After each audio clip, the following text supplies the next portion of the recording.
Hello and welcome to Daily News Simplified. Here we will take up the news articles from The Hindu Delhi edition and discuss them as per the demands of UPSC Civil Services exam. The topics for today's discussion are listed on your screen. Let us begin our discussion. The first topic of today's discussion is based on this news which featured on page number 5 in The Hindu. And this article is related to the pension scheme and a debate around the old pension scheme and a new pension scheme. And the context is the Chief Minister of Himachal Pradesh received an appreciation from a large gathering in Dharamshala for restoring the old pension scheme for government employees in the state. And Chief Minister also emphasized the government's commitment to preserving employees' self-respect and acknowledged their contribution to state's development. As the topic of pension is important for General Studies Paper 2, in which social justice is a theme, and it comes under the welfare schemes and mechanisms which are deployed by government for the welfare of its citizens. In 2019, a question on welfare schemes had appeared. The topic of pension is in news since last 2-3 years, and states like Rajasthan, Chhattisgarh have restored the old pension scheme for its employees. There are chances that the issue of pension will come in mains exam of 2023. In this discussion, we will analyze what is old and new pension scheme and the issues which are associated with old pension scheme and a way forward. First of all, let us try to understand what is old pension scheme. It is also known as defined benefit pension, under which the employees receive a pension based on predetermined formula which is equal to the 50% of their final pay. It means if the employee is getting 1 lakh per month as a salary in the last year of his service, then he will be getting 50,000 rupees as pension. And there is also provision of DNS allowance. And under this scheme, the DNS relief revision occurs twice a year, in which the government covers the full cost of pension. Further, it also includes the General Provident Fund, which is known as GPF, in which every government employee contributes a portion of their salary to GPF. And when the government employee retires, they receive the total amount accumulated in GPF over the course of their employment. The major component of old pension scheme is its predictability, and that is why most of the employees are demanding for the old pension scheme. Now we will try to analyze what is new pension scheme. It is a voluntary pension system administered and regulated by the Pension Fund Regulatory and Development Authority of India, and it was established in 2004. Initially, it was made only for the government employees, but in 2009, it was expanded to include all the citizens of India, which include the self-employed professionals and individuals who are working in unorganized sector. Under NPS, the employees contribute 10% of their basic salary towards their pension fund, while the employer contributes up to 14%. In this scheme, both employee and employer will contribute to the pension fund, unlike in the old pension fund, which is exclusively funded by government. And NPS operates on defined contribution model, where the pension amount is determined by the total contributions made and the investment returns earned over time. And it also offers flexibility to the employees to choose their investment options. And what was the motive behind new pension scheme? It was introduced by government to address the pension liabilities, which are increasing year on year.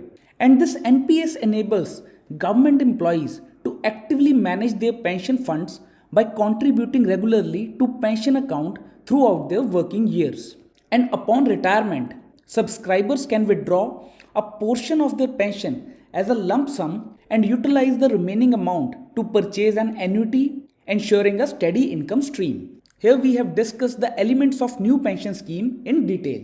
Now we will try to analyze what are the issues which are associated with old pension scheme. The first one is unaffordable for state exchequer. According to the Center for Monitoring of Indian Economy, which is also known as CMIE, the share of pension spending in states' revenue has increased significantly and it reached around 25%. Further, the State Bank of India estimated that if all states switch back to old pension scheme, the aggregate pension liabilities could reach up to 31 lakh crore. This represents a substantial burden on states with pension liabilities exceeding their own tax revenue.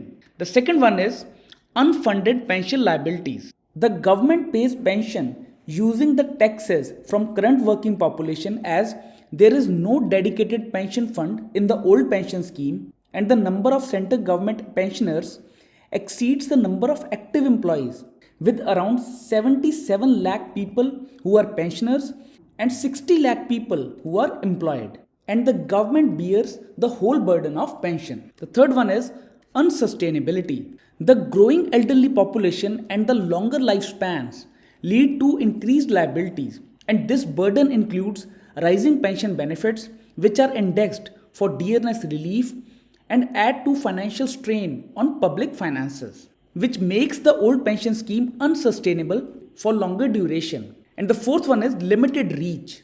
As the old pension scheme was only for the government employees, which limits its reach, and the majority of Indian workforce, including self-employed and casual workers, they became ineligible for old pension scheme or any formal old age income security scheme. And it became an important reason for government to came up with new pension scheme which includes the people from unorganized sector. Now what can be the way forward for pension model? First of all, we need to have a sustainable pension model which will not increase the burden on state exchequer. Further, there is a need to increase the predictability in the pension scheme, as in the new pension scheme, the money of employees is invested in securities which are further linked to market interest rates, and the employee will get the pension as per the market situation, which increases the ambiguity in the pension scheme. Hence, we need to focus on the predictability element of pension scheme. And lastly, we need to follow the best practice which is being implemented in India, and that is the Andhra model. The Andhra government introduced a scheme in 2022 which ensures the state government employees a guaranteed pension of 33% of their last drawn basic pay with no deductions. And to avail this facility, the employees will have to contribute 10% of the basic salary monthly, and the similar amount will be matched by government. And if they are ready to contribute 14% of the basic salary, employees can receive a guaranteed pension of 40% of their last drawn salary. You can quote this case study if a question appears on pension. A quick recap of our discussion. First of all, we have discussed the context in respect of Himachal Pradesh, its relevance for General Studies Paper 2. We have also seen a previous year mains question on welfare schemes. We discussed about old pension scheme and new pension scheme and the issues which are related to old pension scheme and a way forward. Moving on to the next topic, which is based on this news, which has featured on page number 14 in The Hindu.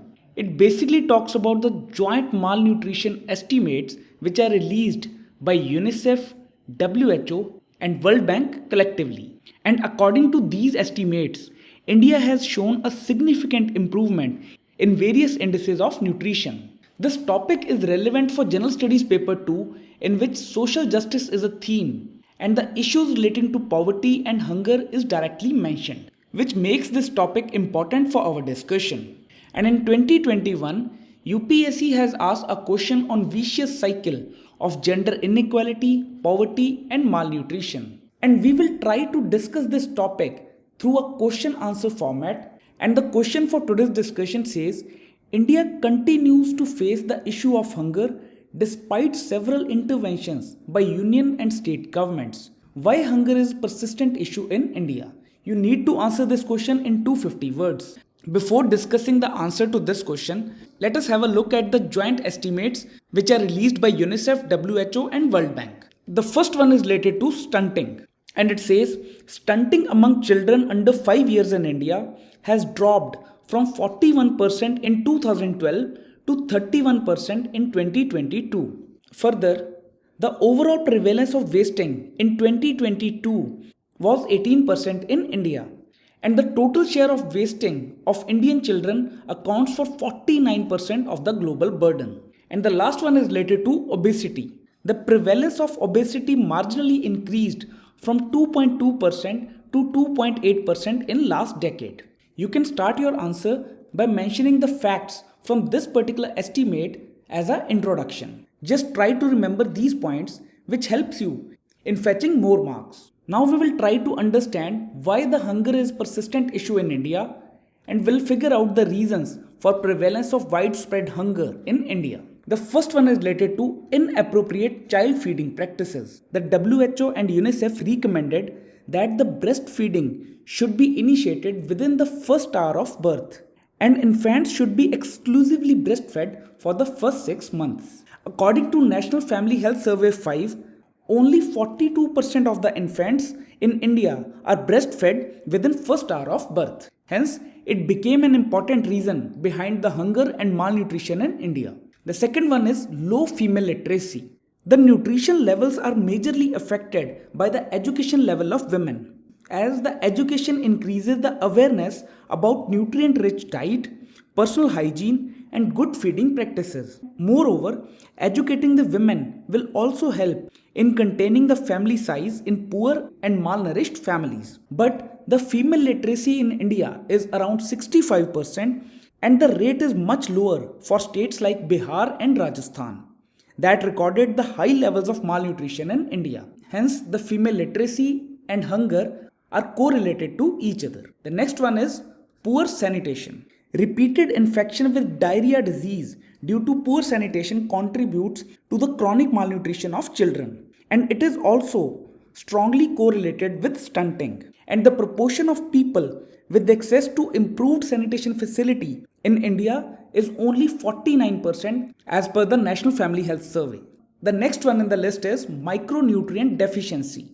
According to few studies, more than 80% of India's population suffers from micronutrient deficiency, which majorly includes zinc and iron, which contributes to the compromised immunity in the population. And it happens mainly because of lack of dietary diversification, changed dietary habits, food processing, which results in micronutrient loss and crop homogenization. The next one is food inflation.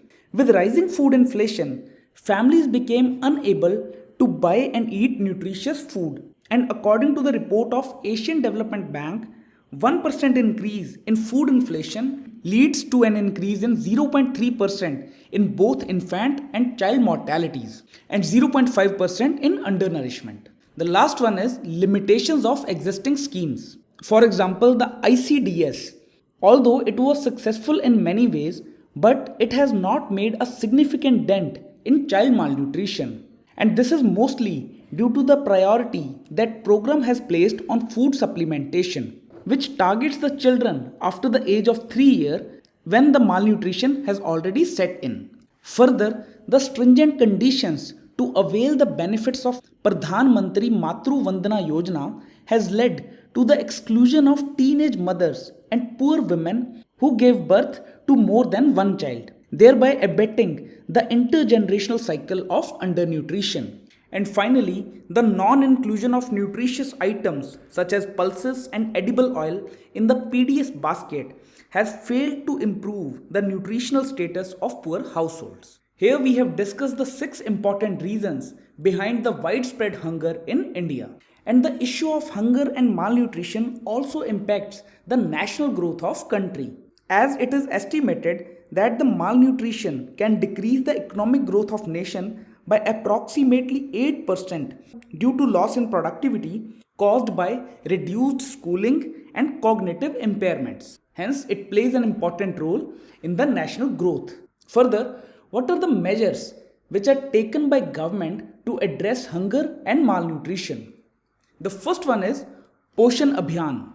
It is an umbrella scheme which focuses on improving the nutritional outcomes of children, pregnant women, and lactating mothers by holistically addressing the multiple determinants of malnutrition. It also involves the convergence of multiple programs and schemes, which includes ICDS, Pradhan Mantri Matru Vandana Yojana, National Health Mission, and many more. The next one is Pradhan Mantri Poshan Shakti Nirman. It was previously known as Midday Meal Scheme, and it focuses on providing one hot cooked meal in government and government aided schools. The next one in the list is food fortification.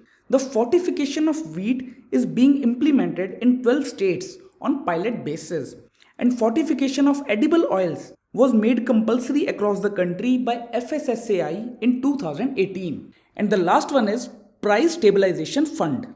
It was established to regulate the price volatility of agri commodities like onion, potatoes, and pulses. And to conclude your answer, you can mention the Sustainable Development Goal 2, which talks about zero hunger. In this way, you can write the answer to this question. The next topic of today's discussion is based on this article, which featured on page number 8 in The Hindu. It basically talks about the head-to-head clash between United States of America and China. And it began with a trade war in 2018, in which US imposed restrictions on China.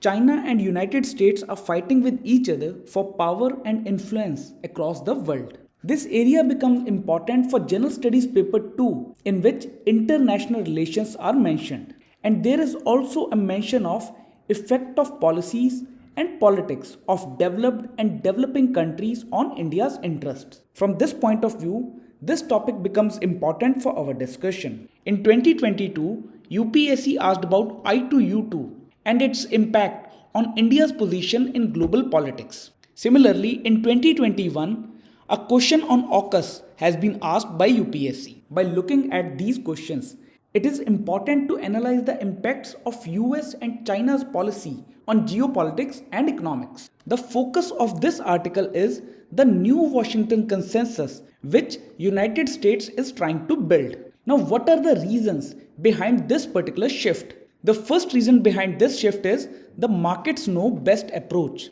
It led to the hollowing out of US industrial base, and it was argued that in the name of oversimplified market efficiency, the entire supply chains of strategic goods along with industries and jobs that made them moved overseas. And it was realized that deep trade liberalization, though, helped American export goods but not jobs and capacity. It is an important reason behind new Washington consensus. The second reason was the notion that all growth was good growth led to the growth of some sectors like finance at the cost of essential sectors like semiconductors and infrastructure. Further, the old assumption that economic integration would make nations more responsible and open also led to the distortion, because the problems triggered by the integration of large non-market economy like China into the WTO, as it indulges in predatory pricing and dumping. Now we will try to analyze the five-fold policy framework under the new Washington consensus. The first one is return to industrial policy that was the hallmark of US economic development, as this policy was dismissed by economic neoliberalism in last few decades. And for this, United States has restored the role of state in pumping investments specifically into semiconductor production. And it also focuses on promoting the development and deployment of green technologies. Hence, it is the first important framework under Washington consensus. The second one is develop a joint effort with US allies, partners including India. From this particular point, we get to know that United States is not pushing for protectionism, and it wants to follow a policy in which the countries will develop collectively. The third one is to look beyond traditional trade policies. The United States wants its friends and partners to look beyond the policies which was following the traditional practices. And the United States proposed Indo-Pacific Economic Framework is not a free trade agreement, which includes flexibility and transparency to mobilize trillions of investments into emerging economies with solutions. United States is focusing on investments which primarily offers an alternative to China's Belt and Road Initiative and to reform the multilateral development banks. It is an important pillar of new Washington consensus. And the last one is to develop a new set of export control on sensitive technology. The focus of this particular pillar is to limit the national security threats from China and other rivals. These are the five-fold policy frameworks under new Washington consensus. The international scholars believe that the new Washington consensus will face some of the critical challenges. Now we will discuss the challenges which will be faced by New Washington Consensus. The first one is related to curtail and not contain. Experts believe that export controls may slow down the Chinese economy, but it is impossible to prevent China from developing new technology. And the Russian experience shows the sanctions are not easy to work either. The second one is unequivocal Chinese stand. China does not see much difference between de-risking and containment, and its immediate response to G7 was to order its infrastructure companies to stop buying from American companies. The third one is fissures within West. The United States will also face much challenge from its allies such as France, who has refused to be a vassal state of US, which represents a tip of iceberg of the worries of its partners. The next one is economic dependence. China made up roughly one third of US industry's market, and it would be impossible to replace China both as a source of components and end market products. And the last one is politics over economics. While the old Washington consensus was largely in the areas of economics, but the new consensus suffers from overdose of geopolitics, which is also feeding into local US politics as well.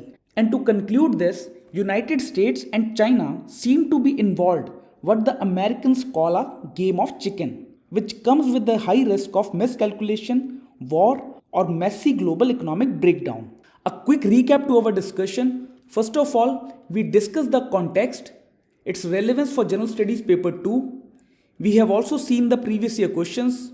We have discussed the reasons why US is pushing for New Washington Consensus, the five-fold policy framework of this consensus, and the challenges which will be faced by New Washington Consensus. The last topic of today's discussion is based on this news which featured on page number 9 in The Hindu. It basically talks about Kudam Shri, which is a self-help group, and it plays an important role in the empowerment of women. And the context is that it has completed its 25 years. This topic is important for General Studies Paper 2 under the section of governance, in which self-help groups is directly mentioned in UPSC mains syllabus. And in 2015, a direct question on self-help group bank linkage program was asked in UPSC mains exam of General Studies Paper 2. And again in 2017, a question was asked on self-help groups and their role in the developmental activities and the measures which are taken by government to promote self-help groups, which makes this topic important for our discussion. In this discussion, firstly we discuss what are self-help groups and the key features of self-help groups in India, the benefits of self-help groups, the general issues which are related to self-help groups, and the initiatives taken by government to promote self-help groups. So, firstly we will discuss what is self-help group. These are the informal associations of people who choose to come together to find ways to improve their living conditions. And they rely on the notion of self-help to encourage self-employment and poverty alleviation. We have also mentioned two data points. The first one is 90% of self-help groups in India consists exclusively of women, and it also involves 10 crore people. So whenever you come across a question related to self-help groups, you can start your answer with this introduction. Now we will see what are the key characteristics of self-help groups. The first one is related to composition. These groups consist of 10 to 20 individuals who belong to common socio-economic background and reside in same geographical area. The second one is voluntary association. The participation in SHGs is based on voluntary membership, in which individuals willingly join self-help groups to address their socio-economic needs and challenges. The next one is saving and credit activities. The primary function of self-help groups is to encourage members to save small amounts regularly, and these savings are pooled together and are used to provide internal loans to group members. Social and emotional support. These groups provide a platform to the members to share experiences, seek advice, provide support, both emotional and social.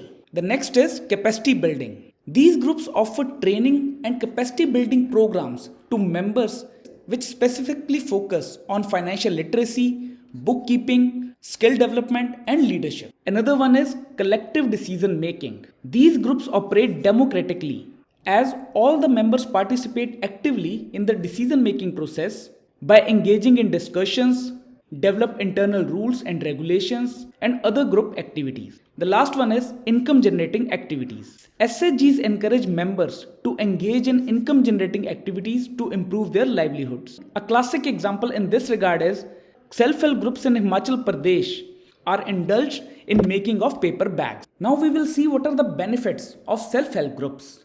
The first one is mobilizes women from rural areas. According to government estimates, around 46 million women are mobilized through self-help group architecture, and these organizations have been an effective vehicle in providing financial intermediation solution for unbanked rural women. The second one is socioeconomic benefits. These groups provide economic self-independence and participation in village affairs. The next is special focus. The major focus of SHGs is to build capacities among women and various other sections who are facing challenge in earning their livelihood.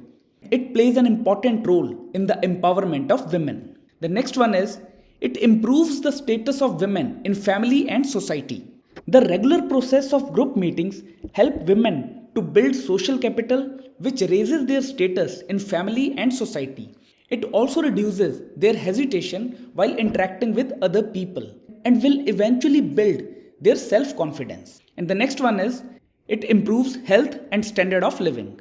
Our research has shown that the women who are involved in self-help groups has registered the 49% reduction in maternal mortality and 39% reduction in neonatal mortality. Hence, SHGs plays an important role in building capacities and development of nation. Now we will try to analyze the general issues which are related to self-help groups. The first one is agricultural activities. As most of the self-help groups are engaged in agricultural activities which is already suffering from various challenges. The next one is lack of technology. Most of the SHGs work with rudimentary or no technology. The third one is access to market. The goods which are produced by SHGs do not have access to larger market due to their low awareness with respect to market economics. The next one is poor infrastructure. Most of the SHGs are situated in rural and far-reach areas that lack connectivity via road or railways, and access to electricity always remains an issue. The next is lack of training and capacity building. Most of the SHGs work on their own without outreach from state for skill development and capacity building. The next is credit mobilization. A study has shown that around 48% of the members had to borrow from local money lenders, relatives and neighbors because of the inadequate loan provisions from banks. Further, the system of monitoring is also weak. The general reports on progress of self-help groups shows statistics of growth and spread of SHGs without questioning the process and internal health of SHGs. It does not cater to the qualitative improvements. Now we will quickly look at the government initiatives to support SHGs. The first one is National Rural Livelihood Mission. It was launched in 2011, which aims to promote and strengthen the self-help groups in rural areas. It provides financial assistance, capacity building training and livelihood support to these groups. And it also focuses on promoting the federations of SHGs to enhance their collective strength. The next one is financial inclusion and microfinance. Pradhan Mantri Jan Dhan Yojana promotes the opening of bank accounts for every household and facilitates the access to credit and insurance services. And it plays an important role to provide formal financial services to SHGs. The third one is interest subsidy and credit linkage. The government provides interest rate subsidies to reduce the burden on SHG members and enhance their repayment capacity. Further, the National Rural Livelihood Mission offers capitalization support and interest subvention to SHGs. The next in the list is capacity building and skill development. The government focuses on providing the training programs on financial literacy, entrepreneurship, market linkages, and management skills. And these programs are designed to enhance the overall capacity to manage and sustain their enterprises. And another initiative is taken in the field of market linkages and promoting enterprises. Efforts are made to connect self-help groups with markets through rural haat bazaars, market assisting schemes, and procurement programs by government agencies. The next is legal and policy support. Government implemented various policies to facilitate the functioning and empowerment of SHGs. For example, the Companies Act 2013 allows SHGs to register as producer companies and enabling them market access directly. And the last one is government schemes. SHGs are actively involved in the implementation of various government schemes at grassroots level, and they play a significant role specifically in Manrega, Swachh Bharat Abhiyan and National Rural Drinking Water Program. Overall, these steps taken by government aimed at strengthening SHGs by providing them financial support, enhancing their skills and promoting their overall development and empowerment. A quick recap to our discussion. First of all, we have discussed the context, its relevance for General Studies Paper 2. We have seen the previous year questions. We discussed what the SHG is, the key characteristics of SHGs, the benefits of SHGs, the issues which are related to self-help groups, and the measures taken by government. That's all for today's discussion. Thank you for watching today's DNS. Stay tuned for upcoming sessions which will enhance your preparation for the mains exam, which is going to be held in September 2023.